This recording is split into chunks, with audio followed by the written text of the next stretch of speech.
বিশ্ব কূটনীতির দাবার বোর্ডে নতুন এক চাল চালল তেহরান, বেইজিং আর মস্কো।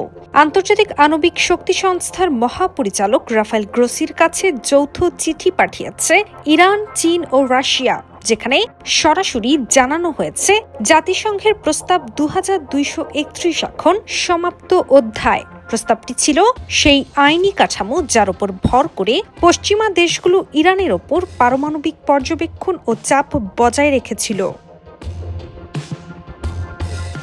ইরানের উপপররাষ্ট্রমন্ত্রী কাজেম ঘারিবাবাদি জানিয়েছেন, 18 অক্টোবর জাতিসংঘ মহাসচিব ও নিরাপত্তা পরিষদের সভাপতির কাছে এই 3 দেশ প্রথম চিঠি পাঠিয়েছিল, যেখানে তারা আনুষ্ঠানিকভাবে ঘোষণা করে প্রস্তাব 2231-এর কার্যকারিতা শেষ হয়েছে।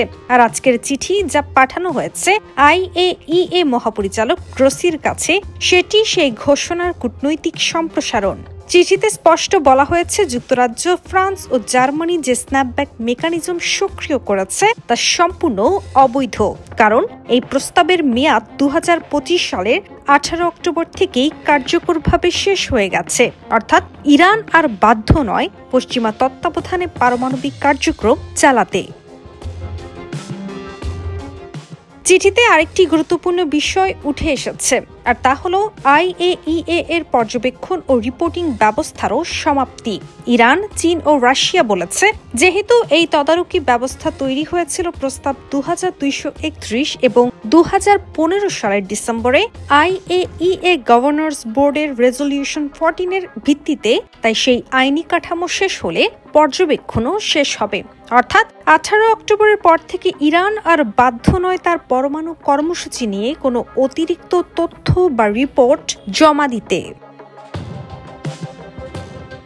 কাজেম ঘারিবাবাদি ব্যাখ্যা করে জানান, রেজলিউশনের 14 নম্বর অনুচ্ছেদে স্পষ্ট লেখা আছে, বোর্ড এই ইস্যু সর্বোচ্চ 10 বছর পর্যন্ত এজেন্ডায় রাখবে, অথবা যখন IAEA মহাপরিচালক ইরান এ বিষয়ে একটি পূর্ণাঙ্গ সারসংক্ষেপ প্রতিবেদন প্রকাশ করবেন, যেটি আগে ঘটবে সেটি প্রযোজ্য। অর্থাৎ সময়সীমা বা পূর্ণাঙ্গ রিপোর্ট দুটি শর্তের একটিও পূর্ণ হলে বিষয়টি স্বয়ংক্রিয়ভাবে এজেন্ডা থেকে বাদ যাবে। তেহরান তাই বলছে, এই ইস্যু এখন শেষ, নতুন কোনো পদক্ষেপের আর প্রয়োজন নেই। তবে বিশ্লেষকরা বলছেন, এই যৌথ চিঠি কেবল একটি প্রশাসনিক ঘোষণা নয়, বরং এটি একটি কূটনৈতিক বার্তা।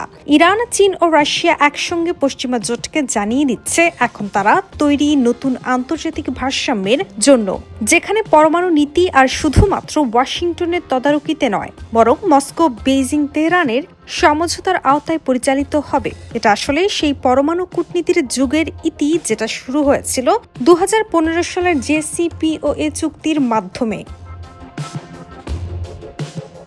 এই ঘোষণায় সবচেয়ে বেশি চাপ পড়েছে 3 ইউরোপীয় দেশের উপর, যুক্তরাজ্য, ফ্রান্স ও জার্মানি। তারা দাবি করছে ইরান JCPOA এর শর্ত ভেঙেছে, তাই স্ন্যাপব্যাক পুনরায় সক্রিয় করা বৈধ। কিন্তু তেহরান পাল্টা বলছে, যেহেতু যুক্তরাষ্ট্র আগেই চুক্তি থেকে বেরিয়ে গেছে, তাই তার মিত্ররা এখন আর কোনো আইনি অধিকার রাখে না সেই প্রস্তাব পুনরায় চালু করার। চীন ও রাশিয়া এই যুক্তির পক্ষে দাঁড়িয়ে বলেছে, ইউরোপ এখন রাজনৈতিক অস্ত্র হিসেবে নিষেধাজ্ঞা ব্যবহার করছে, যা আন্তর্জাতিক আইনের পরিপন্থী। সবশেষে প্রশ্নটা স্পষ্ট, এই চিঠি কি IAEA পর্যবেক্ষণের যুগের অবসান, নাকি পশ্চিমা চাপের জবাবে তেহরান, মস্কো, বেইজিং জোটের নতুন ঘুঁটি? বিশ্লেষকদের মতে এটা শুধু কাগজে লেখা চিঠি নয়, বরং এক ঘোষণা, যেখানে বোঝানো হচ্ছে আমরাই ঠিক করব আমাদের পারমাণবিক সীমা। ইরান এখন তার আঞ্চলিক ও কৌশলগত অবস্থান বুঝে ধীরে ধীরে নিজের কূটনৈতিক স্বাধীনতা পুনরুদ্ধার করছে।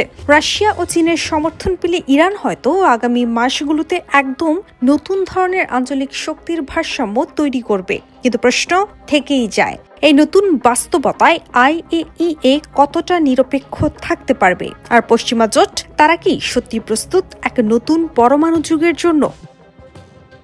কাজী অহনা, নিউজ 24।